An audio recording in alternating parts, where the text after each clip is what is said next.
Hello, today we are focusing on standard LS2-3.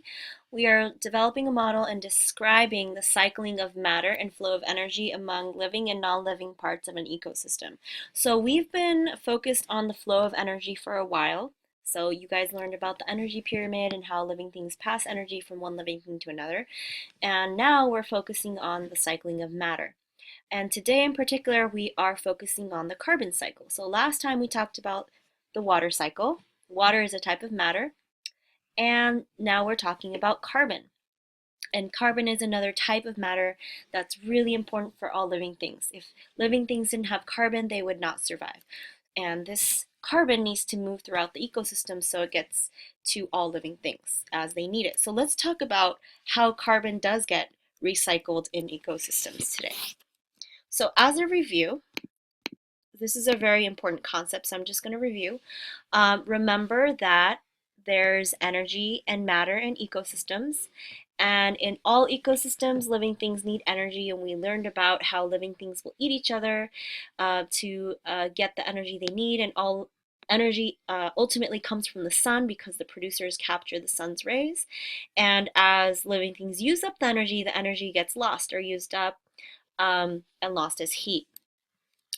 And I reviewed with you last time that living things also need matter. So they need energy and matter is a material that helps all living things and creates living things. Like our cells are made out of matter, and those matter are atoms and molecules, and there's different types of atoms and molecules. And this matter gets recycled in ecosystems and gets moved around and gets rearranged into new forms. So the matter we're focusing on today is carbon, and carbon is an element or a type of matter that's really, really important for all living things, as I said.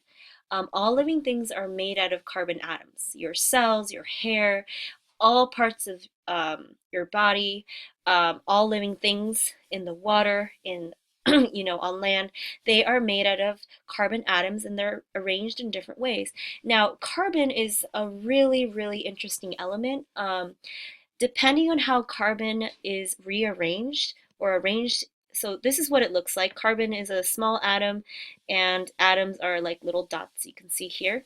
But depending on how the atoms are joined together, carbon can make all sorts of different things. So if carbon is arranged in this format, it makes diamond. If carbon is arranged into this kind of format, it makes graphite, which is pencil lead essentially. Carbon can also be arranged into these really interesting tubes, and these are called nanotubes, and a lot of technology like cell phones use this as a conductor for electricity, which is really important. But carbon is just so interesting in that it can form so many different shapes like this. And one of the things that carbon makes are fats and carbohydrates and lipids. And one of the reasons why I wanted to show you this nutrition label is because I wanted to show you that everything you eat actually has carbon in it. So you see here fat, carbohydrates, and protein all have carbon in it. And that's actually how we get carbon into our bodies when we eat it. And so I already touched on this, but let's talk about where do living things get their carbon. So its carbon cannot be made, just within the body, and so all living things have to get it from their environments. Carbon can be found in the air, you can find it in rocks, in the ocean, and just like how water gets recycled, carbon also gets recycled and moved throughout different parts of the ecosystems to different, and so all living things can have access to it and can use it for their bodies. So today we're going to be learning about the carbon cycle, and this is a picture of the overall carbon cycle. There's many, many different parts, but today we're going to focus on photosynthesis, consumption, decomposition, respiration, and combustion. So let's first talk about how carbon moves from the atmosphere into living things. So the atmosphere is, of course, the air, and it gets from the atmosphere into living things. So how is that possible? So let's go back to photosynthesis. So you guys at this point have learned a lot about photosynthesis and you know already what it is. It's the process where plants capture carbon dioxide and light energy in water to produce glucose or sugar and oxygen. And so although we talked about photosynthesis being a big part of the plants making food for itself, photosynthesis is a really important part of the carbon cycle because plants will capture carbon dioxide, and carbon dioxide has carbon in it, to make glucose. And glucose, this is a molecule of glucose, and you can see the C's represent carbon. The plants actually have the ability to rearrange these carbon dioxide molecules into these glucose molecules. And what happens is through consumption. So consumption, as you can see right here, this is the consumption, that's the part of the carbon cycle where living things will eat or consume other living things for energy.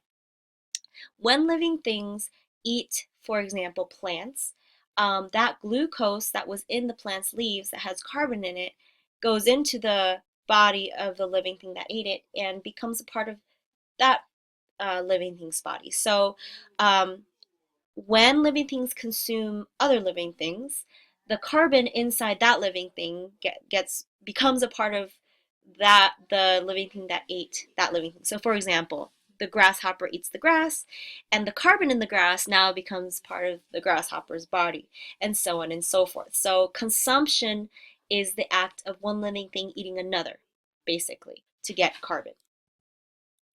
So now let's talk about how carbon moves from these living things back into the environment. There are several ways that we can do that. So first we're going to talk about respiration, and in the carbon cycle here is where respiration is, and you can see an arrow is pointing from the squirrel up, and you can also find it here. There's an arrow pointing from the fish out into the water. So what is respiration? So respiration is when cells take glucose and they produce energy, or ATP. I think you learned about this last year. And when cells do that, it produces a waste product called carbon dioxide. And when that happens, the waste product goes into our blood, and then our blood dumps it into our lungs, and we breathe that carbon dioxide out as a waste product. And when we breathe that out, the carbon dioxide goes back into the atmosphere, and that's what respiration is. So that's why we have the arrow pointing from that squirrel out, and that fish is also doing respiration. So all living things do respiration and release carbon dioxide back into the atmosphere. Now let's talk about decomposition.